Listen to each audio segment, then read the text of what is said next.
All right. I can hear you asking, where is chapter 13?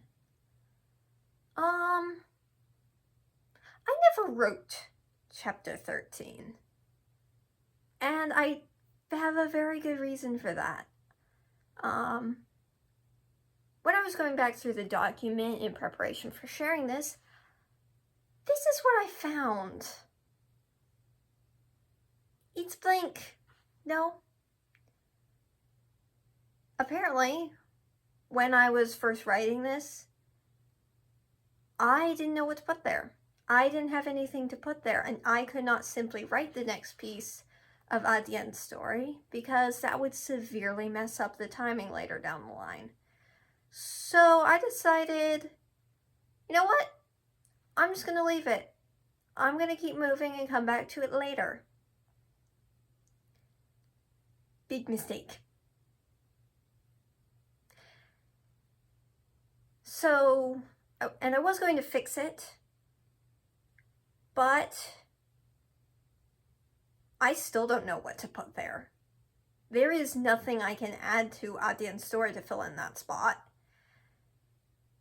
So I was like, you know what? We'll just leave it there. We'll give you a little behind the scenes of what writing is like. So there you go. That is what happened to chapter 13. In the meantime, we have another Aster chapter for you. Things are going to get interesting. Chapter 14. Aster. Talia bought us waffles with the last of the papaya we had on us, so the vendor would leave us alone. Then I led us to the far side of the wide street, where we could still see the man, but it was quieter here. No merchants to bother us. I bit into the waffle. It was warm and soft and tasted better than most of the food I'd been eating lately, but I wasn't really paying attention. All my focus was on that man like he was my lifeline. In a way, he was. If I couldn't find Lars Alfred, this had to work out. Look, Talia hissed in my ear. A second figure strode up to the man we were watching, and the two exchanged a few quiet words. A few moments later, they turned and entered the tavern, just like Melia had said they would.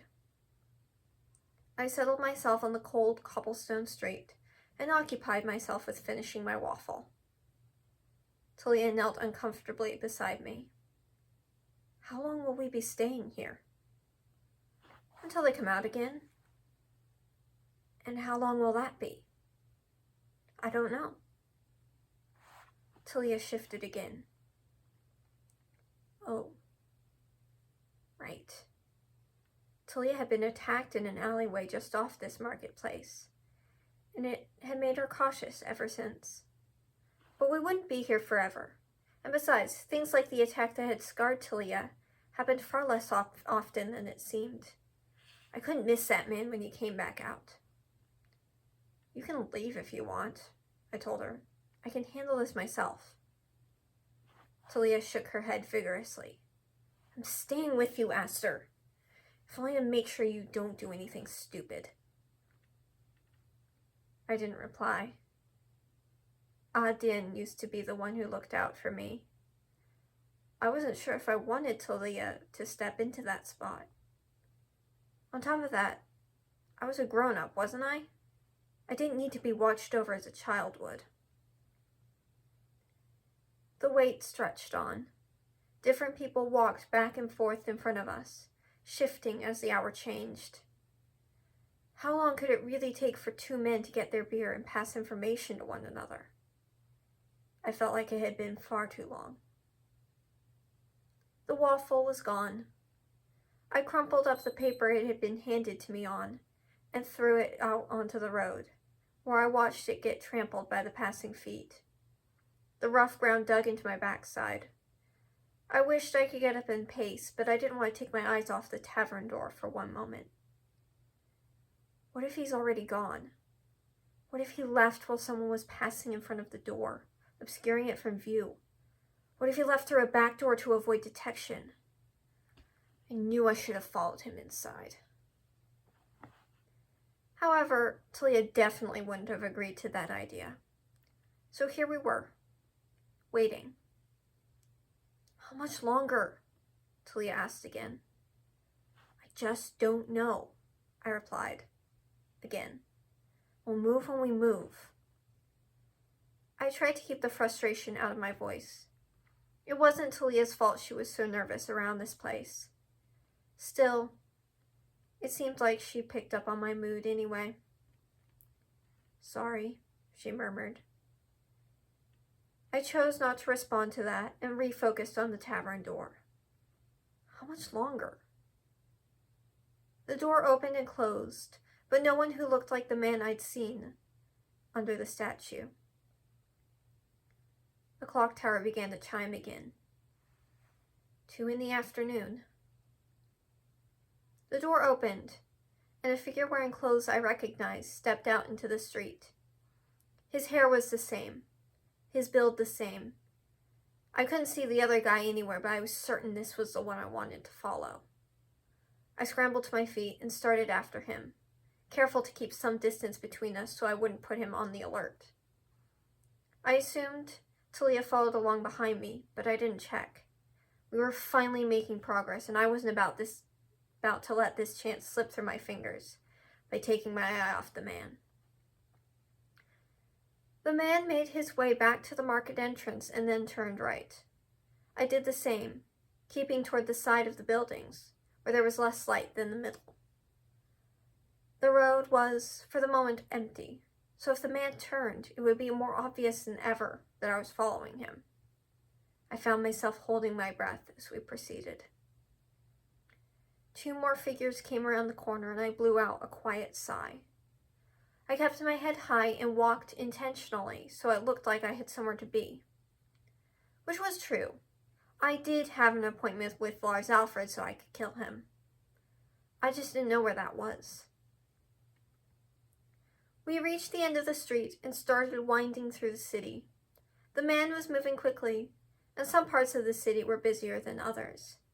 Sometimes I almost lost sight of him, but never lost track. We walked right past the Painted Wolves headquarters, and past my own living space. We seemed to be heading toward the far end of the city, opposite from the portion that had been built outdoors. It was darker back here than ever before, and none of us had ever really ventured in that direction, which seemed to increase the chances of the Dark Heart's headquarters being there. It actually made quite a lot of sense now that I thought about it. I tripped.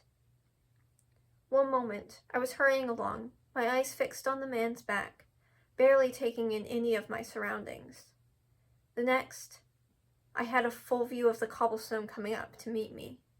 I landed with a grunt, my hands slipping out from under me as I tried to break my fall, tearing open my palms. I lay there for a moment, stunned. My leg burned as well, and I had no clue what I had just fallen over. "Ma'am?" a male voice asked somewhere above me. "Are you all right?" The man! With this setback, I was in danger of losing him entirely. I started to push myself back onto my feet, letting out a hiss of pain as my bleeding hands dug into the rough ground. A pair of hands grabbed onto my arm and helped me stand. Panting, I scanned the street for my quarry. Nothing. I peered this way and that, but he seemed to have just vanished. He must have turned the corner when I wasn't looking. Maybe if I moved now, I could catch up to him. I had to try. "Hey, are you okay?" the voice asked again. I whipped around to see a man, maybe a few years older than me, looking at me with genuine concern. His hands were on me, stabilizing me as I wobbled on my painful leg. An innocent touch. I growled. "Get off me," I muttered as I pulled free. Every second wasted. I took a few steps forward and slumped. It was too late. It was gone. I'd missed my chance. "Hey, I just wanted to make sure," the man was saying. "It looked like you took a pretty nasty fall there." Anger stirred inside of me. I turned back to the man. His fault. His fault I lost my quarry and missed my chance at a quick revenge. How dare he? Will you? Shut up! I yelled, striding toward him, my hands going first to my daggers, but I quickly let go of them and instead shoved him backwards. My bare hands landed square on his chest. His eyes wide, he stumbled backward from my momentum. He gasped. Before my eyes, a gray hue swept over his skin. His eyes froze wide and he fell like a sack of potatoes. In the wake of the moment, I could feel my power surging within me. The last thing I heard before the darkness descended upon me was Talia screaming.